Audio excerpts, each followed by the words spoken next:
Welcome. Our program today is on hereditary angioedema, and we will be focusing specifically on inequities of care that exist for patients with hereditary angioedema. And this can include disparities in access to care, making the diagnosis, access to treatments, including enrollments in clinical trials for treatments in hereditary angioedema. My name is Alina Banerjee. I'm a professor of medicine at Harvard Medical School in Boston, Massachusetts. And I'm honored today to be joined by Dr. Timothy Craig and Dr. Mark Rydell. Dr. Timothy Craig is a tenured professor of medicine, pediatrics, biomedical sciences, and OBGYN at Penn State University, Hershey, as well as a senior medical advisor for Vinmec International Hospital, Time City, Hanoi, Vietnam. And Dr. Mark Rydell is a professor of medicine at University of California, San Diego School of Medicine in San Diego, California. These are our disclosures. To briefly introduce you, hereditary angioedema is a rare autosomal dominant medical condition that leads to recurrent and unpredictable episodes of swelling. When these episodes are untreated, the episodes of swelling can last anywhere from 2 to 5 days and are often categorized into peripheral episodes of swelling, which can involve the hands and the feet, abdominal episodes of swelling, and laryngeal swelling. Almost all patients with hereditary angioedema will be impacted by peripheral attacks and abdominal attacks, while approximately 50% of patients with hereditary angioedema will have a laryngeal attack at some point in their lifetime. A laryngeal attack or airway swelling is the most concerning as it can be life-threatening. In terms of treatment, we know that over the past 10 to 15 years, we have made remarkable progress in the development and approval of treatments for hereditary angioedema in the United States. This includes 4 FDA-approved treatments for long-term prophylaxis, as well as 4 approved treatments for on-demand treatment. However, as we will discuss and as the data show, there is still a significant impact on quality of life for patients with hereditary angioedema, and there are significant inequalities which we will focus on today. When looking at the pathophysiology of hereditary angioedema, we know that this is due to a deficiency of the C1 esterase inhibitor protein. This is a key inhibitory protein in the kallikrein kininogen pathway. And when there are low levels or a dysfunction of the C1 esterase inhibitor protein, the kallikrein kininogen pathway does not have the normal inhibition from the C1 esterase inhibitor protein, which can lead to unregulated or increased levels of bradykinin. We know that bradykinin itself is what plays a key role in increasing vascular permeability, and when there are elevated levels, we see an increase in vascular permeability, causing the symptoms of swelling that we see in patients with hereditary angioedema. Alina, can you remind us how long the swelling lasts in these individuals and some of the other aspects in the sense of triggers, since we didn't have that on a slide? Thanks, Dr. Craig, for asking. We know that typical episodes of swelling for hereditary angioedema can last for 2 to 5 days, especially when they're not treated. In terms of triggers and what you hear from your patients, maybe I can ask both Tim and Mark to comment on that. Yeah, I'll let you go first, Mark. Go ahead. Yeah, I mean, I think there are certain triggers that are recognized. They include certain medications. We recommend people with HAE avoid ACE inhibitors for certain, which can lead to catastrophic swelling due to the bradykinin increases. Estrogens are a problem, and as we may discuss later, women tend to have a more difficult course with HAE phenotypically than men, although there are severe phenotypes in both genders. And there are also other triggers like trauma, so accidental or iatrogenic trauma, medical procedures like surgery, Dental procedures can really be difficult as they'll trigger severe oropharyngeal or airway swelling. Certain infections may trigger HAE attacks. But one of the difficult things I hear from patients, of course, is that many times there are no clear triggers for their attacks. And I think the unpredictability of this condition is one of the really difficult aspects. These attacks can happen anywhere, anytime, without warning, and that's a difficult way for people to live. Yeah, that's so the majority of people actually say they can't remember a trigger when you look at the data prospectively, which confuses the issue, like you said. Thanks, Tim and Mark. I think it was really important for us to highlight those specific triggers, and also the fact that in over 2/3 of attacks, patients actually can't identify a trigger. So let's move on to talk a little bit about the treatment options. And as I had mentioned earlier, there are 8 different treatments that are currently FDA approved in the United States for treatment of patients with hereditary angioedema. There are 4 that are approved for long-term prophylaxis and 4 that are approved for on-demand treatment. In terms of long-term prophylaxis, the first therapy that was approved initially was Cinryze, or a replacement product with C1 esterase inhibitor protein that was given twice weekly. And then more recently, in the last several years, we have Haegarda, which is a C1 inhibitor replacement product given subcutaneously twice a week, as well as lanadelumab, which we know is a monoclonal antibody to plasma kallikrein, and berotralstat, which was the most recently approved in 2020, which is a once-a-day oral tablet. Tim and Mark, how has your experience been in your patients for these long-term prophylactic agents that are approved in the United States? Yeah, so one of the problems that you mentioned, it's intravenous C1 inhibitor and sub-Q C1 inhibitor work. One requires IV, which is quite a burden. The other sub-Q, which is not too much of a burden, but both of them are every 3 to 4 days. So, the frequency of dosing is what makes them somewhat burdensome. The lanadelumab, has best efficacy when used every couple weeks. You can go out to once a month, but then you miss some of the efficacy. And berotralstat is a tablet, which makes it convenient, but really it's only about 50% effective, where the others approximate 85%. The one thing with that is intravenous C1 inhibitor. If you're just giving it at 1,000 units, you're probably only talking also about a 50% effectiveness or reduction of attacks per month. If you use it at higher doses, the expense increases, but you can get better efficacy. But lanadelumab and Haegarda, or I should say sub-Q C1 inhibitor, are about 85% effective. Thanks, Tim. I think it's important to highlight the significant efficacy of these treatments, but also that there still remains a treatment burden with using these treatments. In terms of on-demand treatment options, Mark, you know that we have 4 currently available on-demand treatment options. This goes back to 2009 when we had initial approval of acalentide, which is a plasma kallikrein inhibitor, as well as Berinert, which is a C1 esterase on-demand intravenous treatment. And then in 2011, icatibant, which is a bradykinin B2 receptor antagonist. And then Ruconest, which again is about 10 years ago, which is a recombinant C1 inhibitor. Tell me a little bit from your perspective about these on-demand treatments and how it has been for your patients with hereditary angioedema.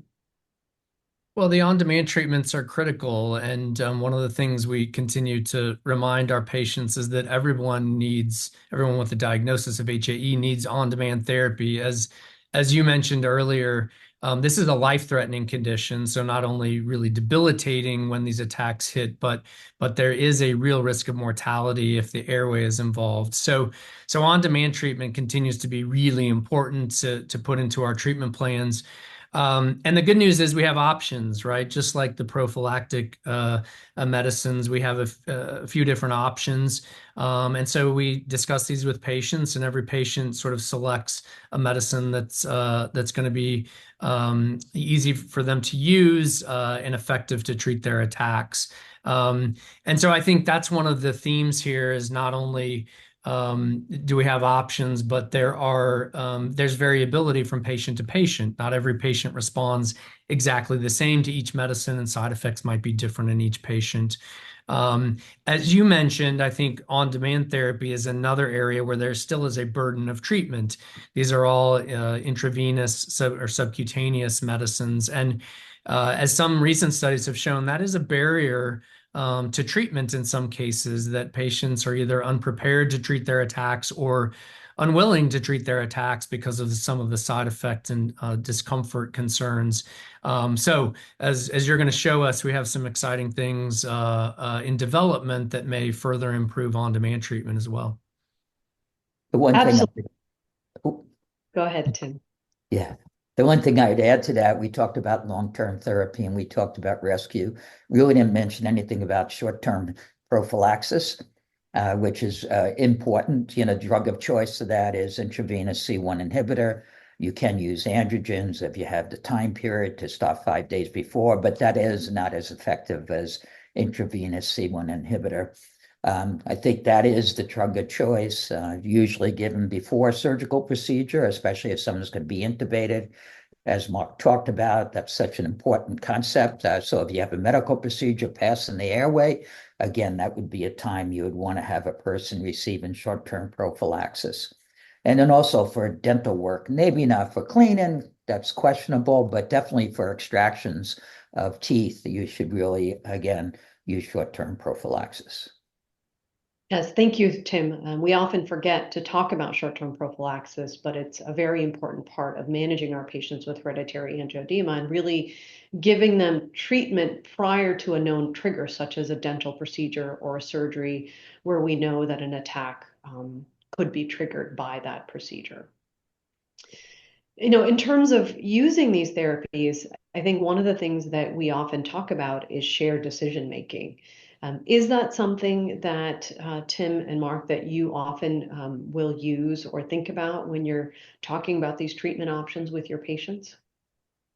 Yeah, I actually go through, as Mark kind of mentioned earlier too, go through the process of explaining the drugs, how they're given, what their risks are. All these drugs have pretty minimal risks, how often they have to be given, and then allow patients to make up their mind. It's still in this day and age surprises me that some people will do intravenous C1 inhibitor as their primary long-term prophylaxis, but I have quite a few young ladies who are very athletic with very low BMIs, and they just prefer, it's easier for them to give an intravenous injection than it is a sub-Q. So yeah, I usually talk about all the drugs. I also talk about all the drugs in research in case people want to come into a research study, and let them make the decision. Obviously, there are some times where I try to sway that decision, which depending on the patient, and that's why it's called shared decision instead of patient decision. Yeah, it's Mark, an is that important, a yeah, similar approach to you? it's a really important process, and I agree. We use it all the time with every patient. As we know, some patients are more engaged in that process than others. But I do think, as Tim alluded to, I view we're sort of the experts in the condition, but the patients are the experts in themselves, right? And what their preferences are, and what's going to work best for them. So we know from other fields that shared decision-making process leads to better adherence, better outcomes. Hasn't been studied extensively in HAE, but in my experience, that's absolutely true. If that patient is active in making their treatment decisions, setting up their management plan, they do better and they are more satisfied with the outcome. So I think you can't overemphasize the importance of that. Yeah, I think just the fact that the discussion itself too is so important for people to feel reassured in what they're doing, and realize that you have their concern in mind. So yeah, I agree with you 100%, Mark. Yeah. And it's not just a one point in time conversation. It's that this is a long-term relationship and ongoing communication and having these discussions at routine, regular follow-up visits that we have with our patients. So to move on a little bit, we all know that there are multiple new therapies that are in development for our patients with hereditary angioedema. And at a high level, just to briefly mention a few of them, for long-term prophylaxis, we know that garadacimab, which is a monoclonal antibody to factor 12A, so early in the pathway, is in development. We also know that donidalorsen, which is an antisense oligonucleotide, which is actually designed to target the production of prekallikrein, leading to decreased levels of bradykinin. We also know that deucrictibant is being studied for long-term prophylaxis as well as on demand. Navenibart is another monoclonal antibody, which is inhibiting plasma kallikrein, which is in development. There's a gene therapy, which may move the needle forward using CRISPR-Cas9 technology, which inactivates or targets the KLKB1 gene responsible for producing prekallikrein, also mentioned in the pathway. And then sebetralstat, which we know is an oral therapy that would inhibit plasma kallikrein. So again, inhibiting multiple places in the pathway, but leading to decreased activity of bradykinin or decreased generation of bradykinin. Mark and Tim, any thoughts on these products that are in development and how that might move the needle forward or really impact the care of our patients? Well, Go it's ahead. it's an exciting time with the continued development of these multiple therapies. And I think that the trend that you're seeing, which isn't surprising, is this recognition that while we do have effective medicines, there's still a considerable burden of treatment. This, at the moment, HAE remains a lifelong condition. It's genetic, and we don't have a cure at this point. So people using medicine month after month, year after year, we do hear that there's a burden. And so a lot of the things that you just mentioned, Alina, are targeted at, can we find ways to be as effective and as safe, but make it a lot easier for patients to stick with that treatment plan, whether that's less frequent dosing or easier dosing with oral medicines, or in the case of the gene therapy, a one-time dose that would last for we don't know how long, years maybe. So I think that these are, again, exciting times. Of course, these, as you said, these are all investigational drugs. So we have to see where the studies go and what the regulatory bodies think about the data that's produced. But I do think we continue to take steps forward and have more and more impressive options to offer patients. Yeah, I think the excitement of oral rescue medications is so cool. When you think about two of the rescue medications are IV, one can't be self-administered because of the risk of anaphylaxis, and the other one has a 97% injection site reaction, the ones that are approved for rescue right now. To have an oral medication where you don't have to inject is going to be so good for the patients.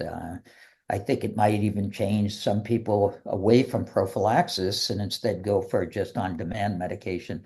But we'll see how good the results are when everything's finalized. But also, some of the injections are looking at once every 6 months. And, that'll make a big change to the field of 2 injections a year. If the studies turn out to be as we expect, would make the burden minimal. And like you said, the Intellia drug, it'd be so cool if it is just one injection for maybe your entire life. Who knows? We'll see what happens with that.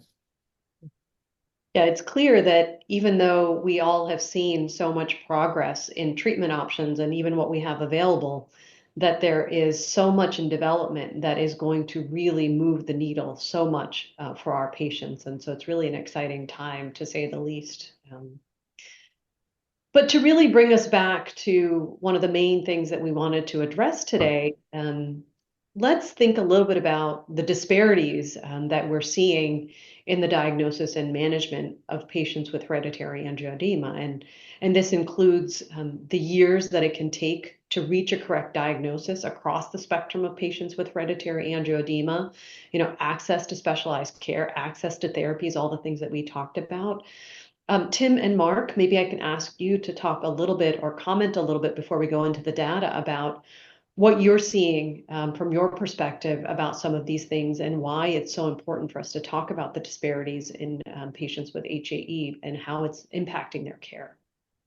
Yeah, I think Mark and I have both written on research studies, and that's really what led me to believe that there's such inequality in for minorities, because in almost all our research studies, it's 90% Caucasian, and there's very few Blacks, few Asians, and very few Spanish-speaking people. Along with that, when we looked at a group of Black Americans, what they showed was that it took about 8.5 years or 8.3 years, which is longer than whites usually say. That is usually about 6.3 years or 6.5. And they also found that they needed, say, 5, sometimes even 7 to 8 doctors as compared to 3 doctors to make the diagnosis. So there is a big disparity there. And I guess Mark will spend some time talking about that now. Yeah, we'll look at the data that's out there, and I think there's not a lot. This is an understudied area, but certainly in our practice, and I know you both run large centers as well. We see people from many areas, many regions, all walks of life, and you do recognize that where you live, how much money you make, what your insurance is. These things all unfortunately affect access to care and affect the ability to get this specialized care and sometimes the treatment that people need. So anecdotally, I absolutely think this happens, and I think we have some data we'll walk through, but we need more focus on this really as we move ahead, and especially as advances are made. We've got to make these things more equitably accessible to our patients, and that includes the global community, right? I think Tim, you'll talk a little bit about outside of the US, but this is an area we've got to work on. To add to that, it is amazing the difficulty for our patients that have Medicaid or Medicare and getting the copay assistance. Of course, all these drugs are $500,000, plus minus a little bit, but close to that. Where with private insurance, at least the pharmaceutical companies pay their copay.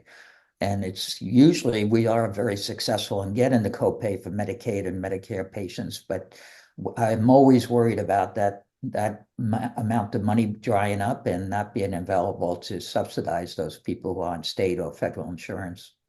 Mark, can I ask you now to talk a little bit about hereditary angioedema and rural settings and some of the data that we have on that topic?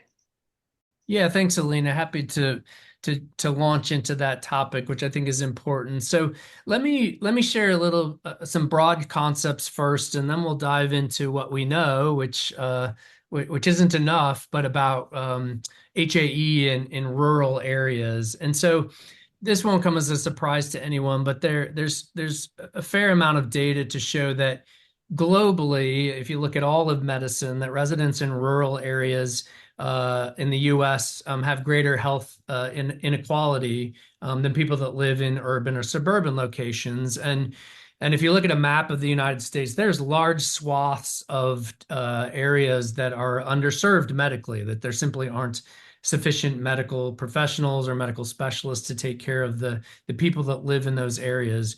So there's a number of reasons for this, and of course it's complicated, but we know geography is a factor. We know there are economic barriers, and there can be higher rates of uninsured patients or lower income patients in rural areas.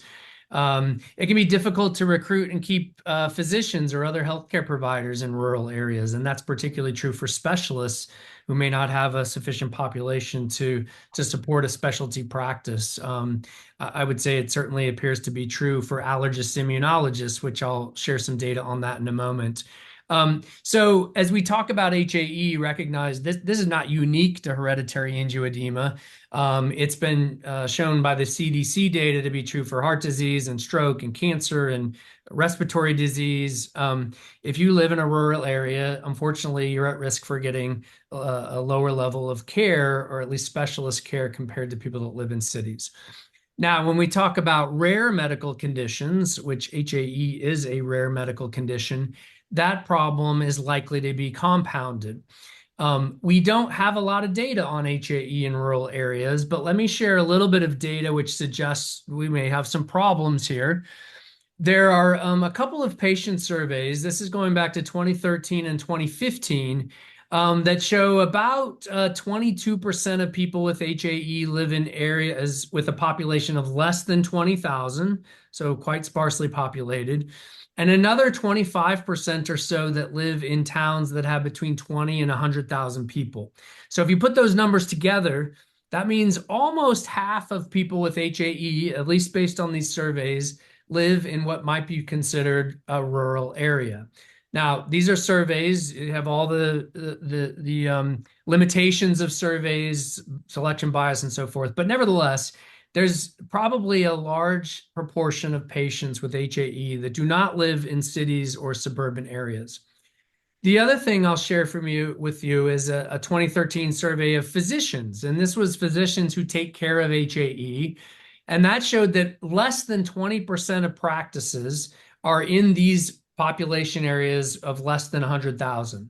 So you start to put these numbers together. There's a huge mismatch between where the patients live, almost 50% in these small, sparsely populated areas, and less than 20% of the specialists that take care of them in those same areas. And that leads to the concern that these people either don't have access to specialists or are having to travel away from their homes, sometimes considerable distances to get the care that they need. And certainly travel to get medical care can be done, but it means time away from work, time away from school, and sometimes economic hardship for patients that need that specialist care. The last piece of data I'll share with you, and then interested in your all thoughts. Alina, you did a study, a patient survey a few years ago that showed over a quarter of patients, 27% of patients, had their general practitioner, family physician, primary care physician heavily involved in the management of their HAE. Now, that's not a bad thing. We need people locally, and sometimes the more the better to help patients. But it does suggest that there's a large number, at least a quarter of patients, where they're not probably close to a specialist, which means that their primary care doctor has to take a large role in managing their condition. So these are just some numbers that suggest, yes, there is an inequality, there is a problem with HAE care in rural areas. And we can tease that out a little bit as to what exactly, where are those pressure points and what can be done about it. But let me pause there and just ask for feedback, comments from you guys on what I just mentioned, or any anecdotes you may have from your own practice. Mark, I think it's important to highlight that patients are living in these rural areas. And while we can't assume that rural areas are necessarily underserved, that certainly is the case in a majority of areas. And so in my experience, one of the things that I have certainly tried to do living in the New England area is if I identify a patient because they were referred to me and they live hours away, I try to collaborate or develop a partnership with their local doctor who can be their go-to for the more regular routine aspects, but provide care, offer telemedicine if that's possible. But think about ways to continue to support both the patient and the physician so the patient can live their life in that area that may be more rural and not necessarily have to be driving multiple hours or having to think about getting an ambulance and going multiple hours in the midst of an attack, but really trying to provide that care locally. Yeah, we do have people too who travel many hours, where I'm located in Western New York and Maryland, West Virginia, Delaware, and New Jersey, all come to us. And so it's many hours, but also long distance, unlike Mark, where going around the block can take many hours. With us, it's usually easy driving, but takes people are traveling hundreds of miles. So we really do similar to as Alina, in that we see them once a year and then count on most of their health care being provided by a PCP and do communication back and forth. I do have just because it's a rare disease. I do tend to have some of my patients have my cell phone so that I can deal with emergencies. And often I get calls from the emergency rooms and hospitalists on how to manage patients. But I'm sure all three of us have that. It's kind of interesting, though. You're talking about rural. When I think about, some of the New York or Philadelphia or Baltimore, that, the access to care if you live in a poverty-stricken area of Baltimore is very difficult too. Maybe it's the hospitals may be close, but, if you don't have money to take a bus and you just don't have the know-how how to seek good care, it can be just as bad as living in a rural area in some ways. But Yeah, and it's a great point, Tim, and we're going to touch on that a little bit, I think, with some of the data that's been presented. But you're right, it doesn't have to be rural. There are other factors that can really lead to inequality in terms of the medical care. So let's unpack this a little bit. I kind of presented some of the challenges, but if we think about how we would like to optimally manage patients, and we talked about this a little bit at the outset when Alina introduced the program, but it can be lack of access to the specialist. And again, that doesn't have to be an allergist immunologist. There are internists or pediatricians or family medicine docs that can do a really good job of this if they're interested and learn about HAE. But having a specialist, so to speak, someone who's very knowledgeable about HAE, that can be a real challenge if you live in an area where there just aren't many healthcare providers. Lack of recognition, and we talked about the delay in diagnosis a little bit, that can be an issue simply because you have a limited number of healthcare professionals, and if no one's ever heard of HAE and aren't aware of it, it's hard to get diagnosed because you get misdiagnosed and treated for other conditions, allergy, gynecologic issues, intra-abdominal issues, food allergy, you name it, all the misdiagnoses that our patients get over time. And additionally, getting the lab testing done, which we don't think about a lot in the United States because we have excellent laboratories around the country. But again, some of the testing for HAE, particularly the functional C1 inhibitor testing, which is important to do, can be very susceptible to handling, shipping, temperature storage, and so forth. And so if you live far away from a hospital or a lab, that can affect the quality of the laboratory testing that's needed to be done to make the diagnosis of HAE. So there's a number of things that can sort of go wrong or can be barriers in rural areas. One of the ways that we talk about improving this, and I know we'll talk more about opportunities in a moment, but telemedicine, certainly since the COVID pandemic, telemedicine has become mainstream, and that can be a real benefit. But it does require access to technology. It does require some reimbursement structure, and so we know that there can be some challenges with some plans for that. It's actually subject to a lot of regulatory rules right now across state lines, and so that can be an issue depending on what state you live in and what specialists are available. So telehealth is a real opportunity, but doesn't always solve the problem. And then we talked a little bit about that partnership, the importance of having a willing person locally to help. That's excellent when it works. And like you guys, we do the same thing, partnering with local physicians or healthcare providers that can help the patient, but that's not always available. Sometimes the local people, they don't feel like they can handle this. And so patients do struggle to find someone who will engage in this complex condition and help them out. And lastly, I'll just mention the medications.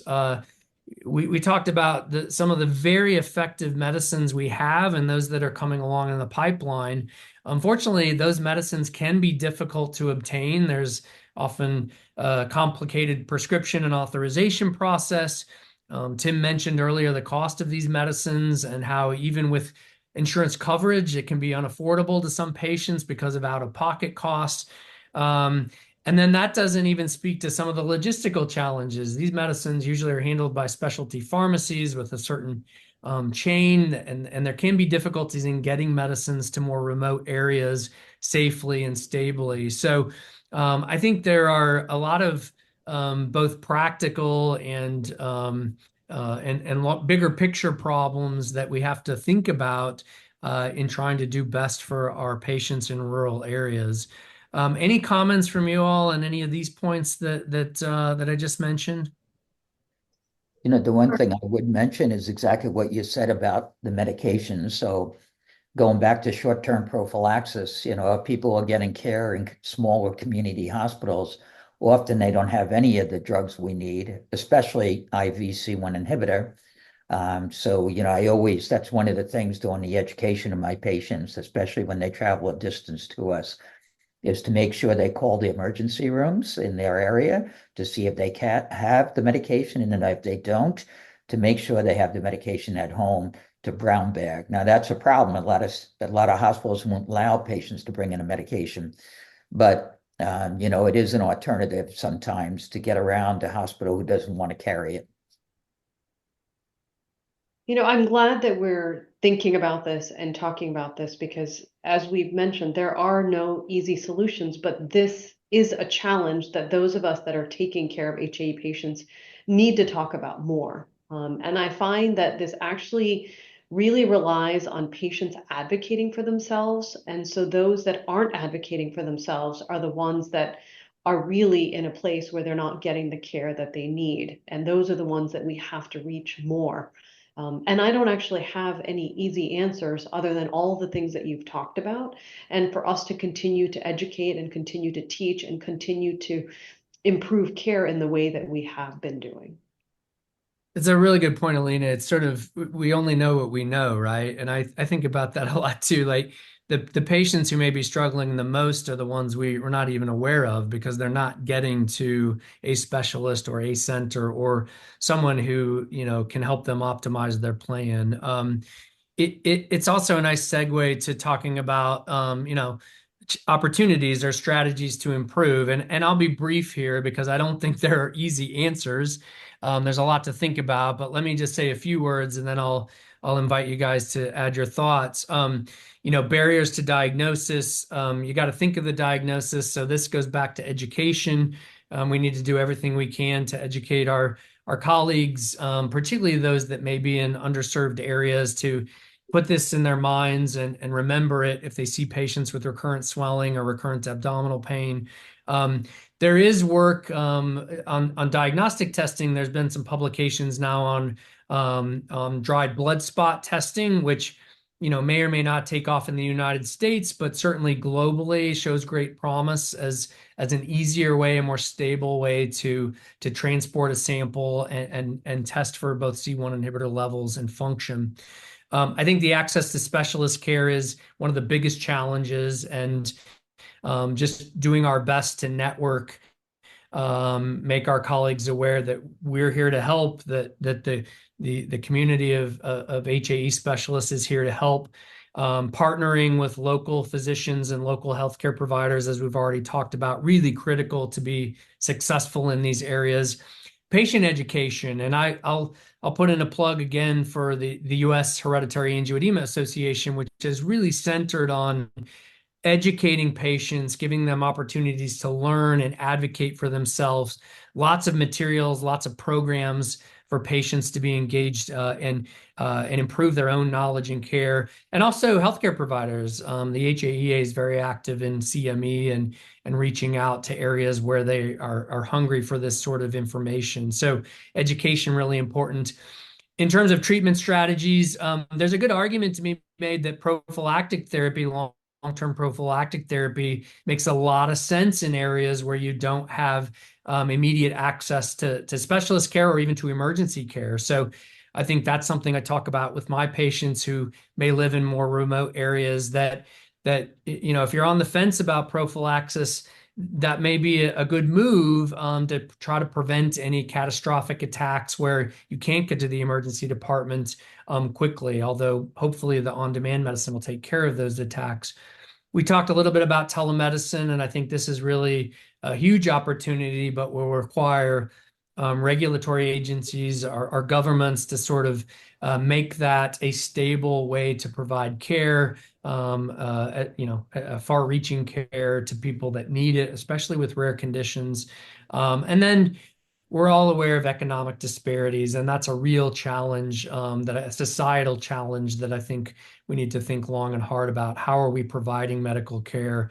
How are we ensuring people and thinking about equality in that sense? So I've rambled on enough about this. Do you guys have other strategies that you're thinking about or that you use currently to try to overcome some of these barriers?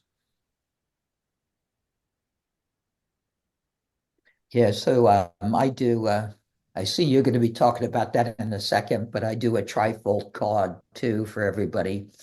So it has information for the emergency department.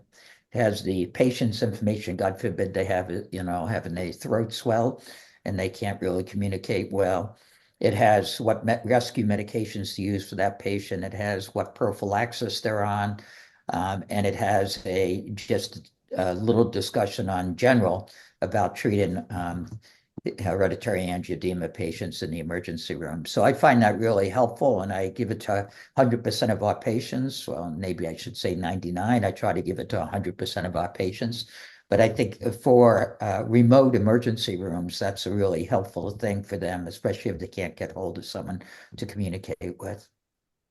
Yeah, really, really important, Tim. And that was going to be one of my next points, but you said it well, preparing the patient to navigate that healthcare system with this rare condition of HAE. So a wallet card, a letter, an app, something that will sort of outline what they have, the treatment they need, and ideally how to get in contact with their specialist if there's questions. So that's true for all patients with HAE, but especially true in rural areas where they may have to access care they may not have a lot of choices of where they're getting their care, I should say. And I'll just put in another plug, Mark, as you had mentioned, for the US HAE Association, that they actually are able to guide care if you are in an area where you don't know where to go. They have a number, you can call them, and that tends to be another way to navigate some of these tricky situations for patients that are struggling with care. Yeah, and they can also assist in copay information. So they do provide an excellent service, and everybody who's a patient should be part of the HAEA. Yeah, great. So let me share in this section, let me share one last piece of data. There was, in fact, very timely, there was a poster presentation at a recent allergy congress at the college meeting. And this was an effort to try to look at some of these questions.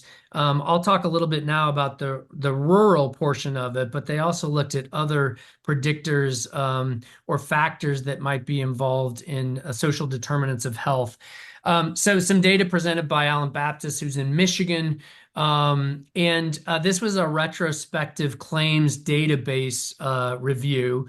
So it looked at an insurance claims database from 2017 to 2021, identified over 1,200 patients with a diagnosis of HAE, and really tried to look at these social determinants of health, namely rurality, where they lived, race and ethnicity, and then income. This has all the limitations of claims databases, right? So we don't have lab results to confirm their HAE diagnosis, but they were coded that way from their doctor. We don't know a lot about the individual patients, but you can look at what medicines were claimed, meaning if they got prescriptions for certain HAE medicines. And you can also look at claims for things like FFP, which would be potentially used to treat HAE when the modern, more proven medicines are not available. So let me just show you quickly, specifically looking at whether patients lived in a rural area versus an urban or suburban area. And if you look at a claim for a long-term prophylactic HAE treatment, so this included all the modern therapies, but it also included androgens, which are effective, but have been moved away from largely because of side effect concerns. If you look at this figure, you'll see that in the rural versus non-rural patients, those that lived in a rural area were less likely to have a prescription for a long-term HAE prophylactic medicine. You can see 27% in the non-rural and 18% in the rural areas. So not statistically different, but numerically different. And in that little box you see in the figure, that's actually a visit with an immunologist or an allergist immunologist. And so it's interesting that that's pretty close to the same, 18 and versus 17.8%. So it's interesting that they had sort of similar, at least access to specialists, but this differential in who was getting long-term prophylactic therapy. There could be many explanations for that, but it's an interesting observation. Another point that was made is that the claims for FFP were higher in the rural patient population versus those that lived in cities or suburban areas. So again, not statistically different, but 59% versus 50%. So perhaps suggests that some of the older modalities are being used for on-demand or acute treatments in the rural areas, at least a bit more frequently than in cities or suburban areas. And then if you look at visits to emergency departments or the odds of having an emergency department visit, this is sort of interesting because it's actually somewhat higher in the urban or suburban areas. We talked a little bit about how it might be difficult to get to an emergency department, or maybe you have to depend on the emergency department for your medical care. But at least this claims data showed that you're actually more likely to be in the ED in a city or suburban area than in rural areas. So I don't know if that's good or bad, but it just shows that there are at least numerical differences that we're seeing depending on the geography of where you live.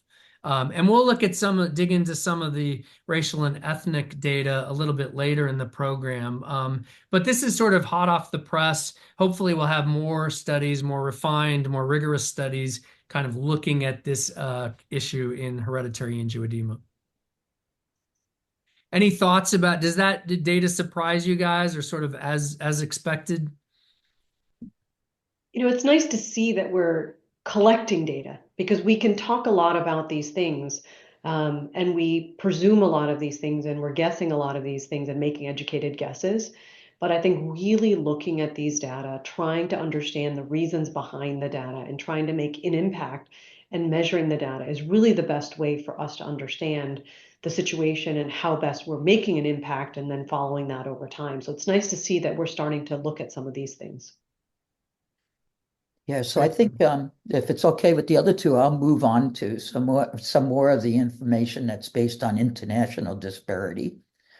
So when we look at different countries around the world, Mark mentioned it before, is that most countries throughout the world don't have the C1 inhibitor function assay. It's mainly Western Europe, Canada, United States, Japan that have the functional assay, some other countries too, but the vast majority of people throughout the world don't have the functional assay. And without the functional assay, you cannot easily diagnose those people who have hereditary angioedema type 2.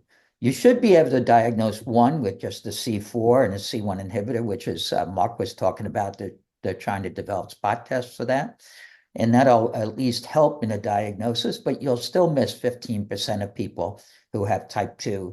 Obviously, you would also miss those people who have hereditary angioedema and normal C1 inhibitor, but that's a story upon itself. So these series of slides right now, which I'm not going to go through too closely, but what it does, it shows you that really the economics of a country determine really not only the medications, but also access to genetic tests and also access to C1 inhibitor functional levels. And so if you live in a low-income country, your ability to get anything but maybe FFP and androgens is minimal. Even in most middle-income countries, the ability to have access to these drugs is, again, very minimal. And almost all the countries that have access to all the drugs we've been talking about are mainly Western Europe, and United States and Canada.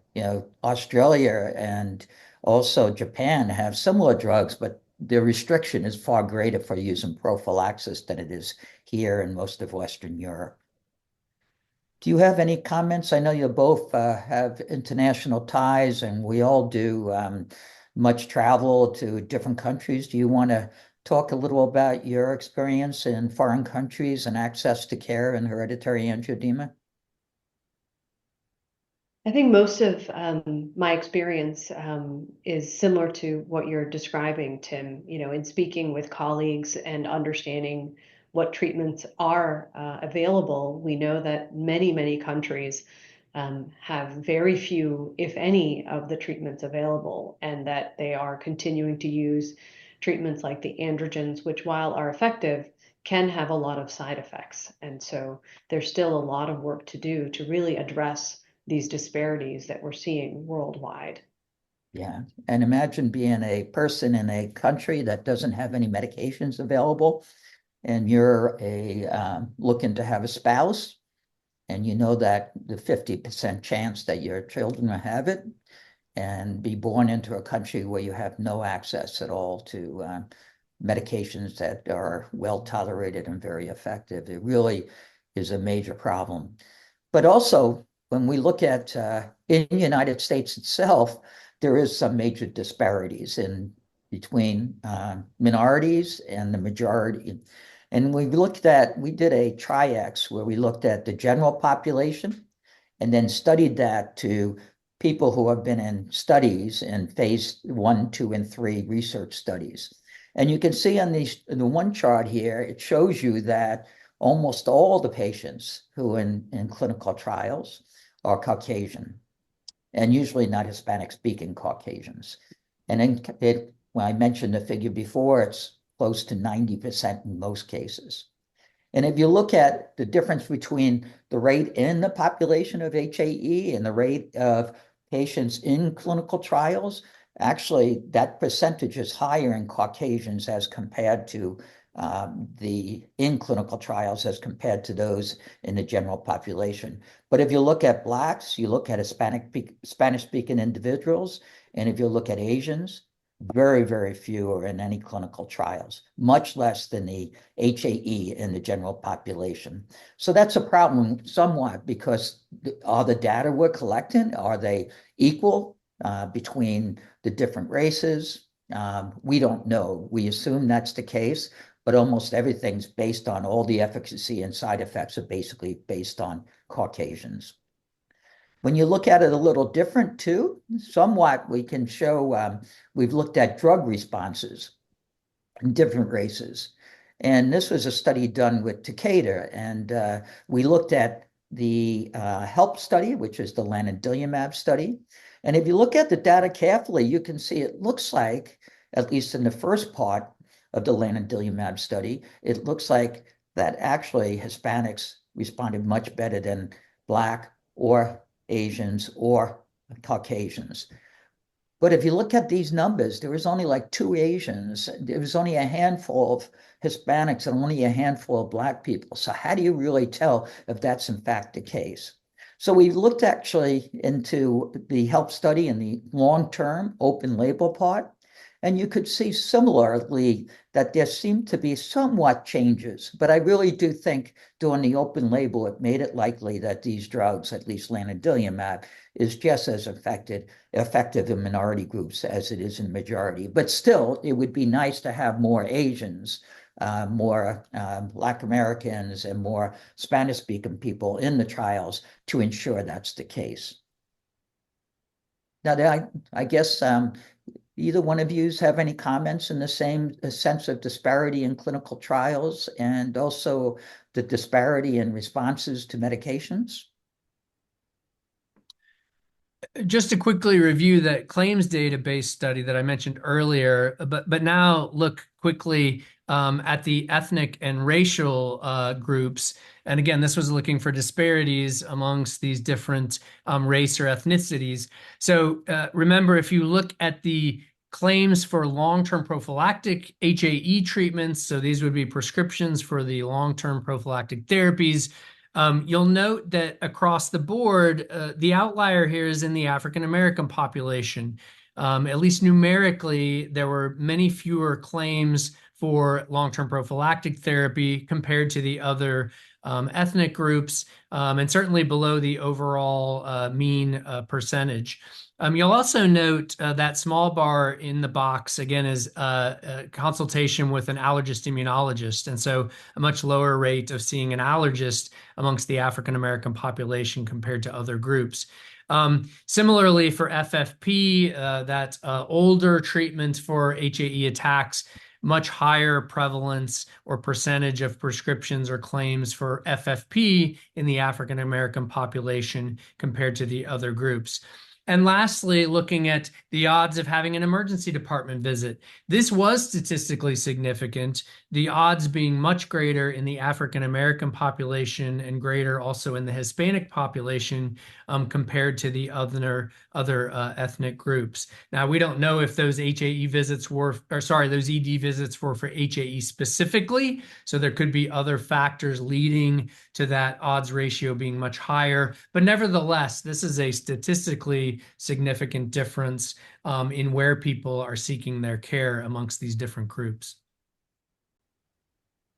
Well, I think, as you said, Tim, it's hard to draw any firm conclusions from comparing such small numbers, especially for these underrepresented ethnic groups.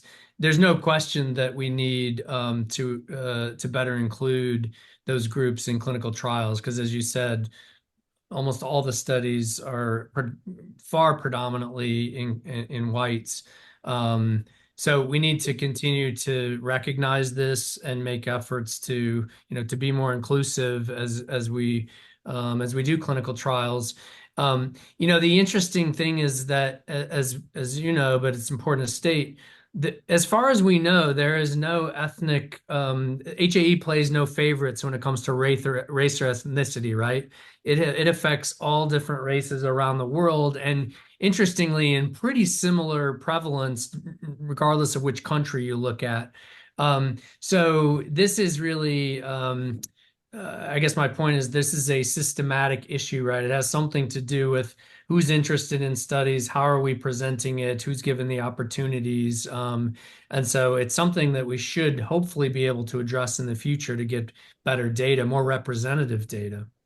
Yeah, and that's true. Like in Vietnam, there's supposed to be 2,000 people who have HAE, and we only know a few handfuls. And, somewhat just social, I talked about, if you don't have medications, are you really going to go to the hospital? And, there's nobody knows if they have the disease or not. So it's really difficult, especially since you don't have the functional assay, but it is a major problem.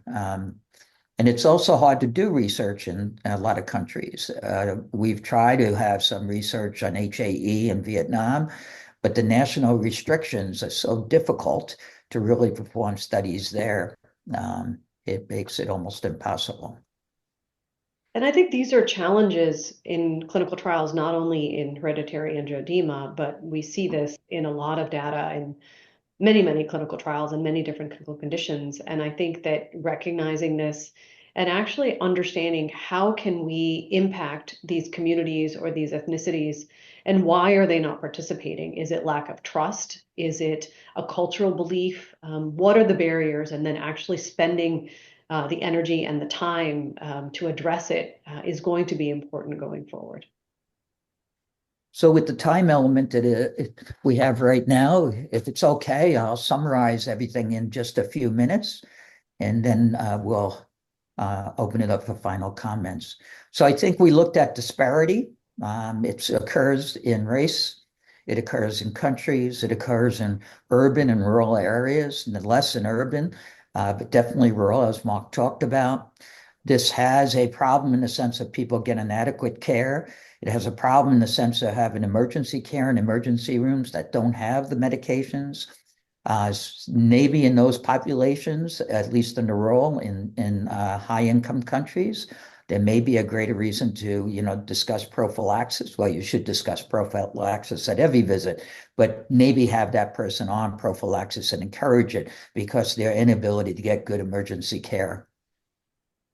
In addition, I think in response to that is education of patients.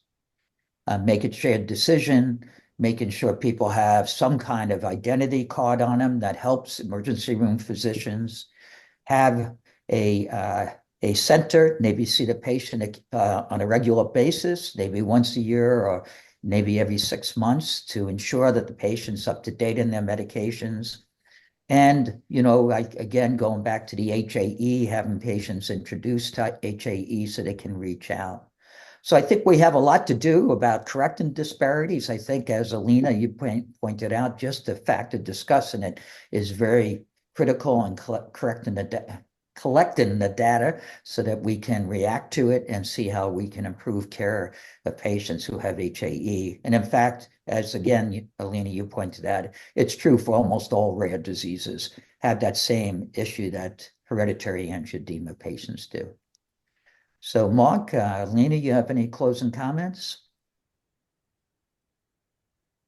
Just to highlight that this remains a very important issue, and I think that we need to continue to collect data, raise awareness, and actually put forth a lot of effort to understand the reasons behind these inequities and how best we can make an impact over time. Yeah, and I'll just add, I think these are complex issues, right? There's, as you said, Alina, this it's going to take energy, it's going to take resources, but recognizing that this is potentially occurring, and the data we have is insufficient to really answer the question, but it sure looks like there are these disparities out there in rural areas, in certain ethnic or racial groups. And so I think, as I think you said earlier, we're talking about it. That's important.